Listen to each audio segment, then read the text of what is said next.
আসসালামু আলাইকুম। ওয়ালাইকুম আসসালাম ভাই, আপনি যে ক্ষেত দেখছি, কয় শতক জমি এই পেয়ারা চারা লাগাইছেন? 56 শতক। 56 শতক।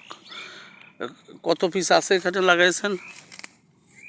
এ পেয়ারা 400, লেবু 220, গড়ে 620 চারা আছে।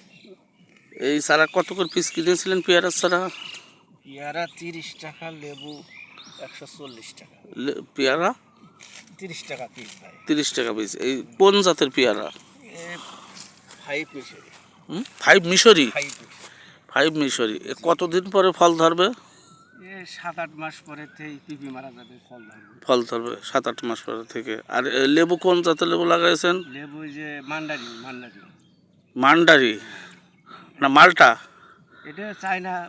ও, চাইনা মালটা বলা হয়। এটা কি পয়সা পয়সা মালটা? হ্যাঁ, পয়সা কোয়ালিটি। এ কয় মাস পরে ফল ধরবে? এটা 2 বছরের ভিতরে। 2 বছর লাগবে? তাই? এই যে পেয়ারা লাগাইছেন, গাছ লাগাই দেখছি খুব পরিষ্কার পরিচ্ছন্ন করছেন, তো লাভ হবে তো বোঝা যাচ্ছে আশা করি। আল্লাহ দিলি, আল্লাহর রহমতে খুব লাভজনক। এই চারা কোথা থেকে সংগ্রহ করছিলেন? যারা আমি ভালাইপুর থেকে, হাসানের ওখান থেকে নিয়ে আইছি। হাসানের নার্সারি থেকে ভালাইপুর, মহেশপুর। তারপরে ওই হাকিমপুর মিলনের ওখান থেকে নিয়ে আইছি। আপনার পরিচয়টা দেন, আপনার নামটা কি? নাম মোহাম্মদ সেলিম রেজা। গ্রাম? কালোখালী, কালীগঞ্জ, ঝিনাইদহ। কালীগঞ্জ।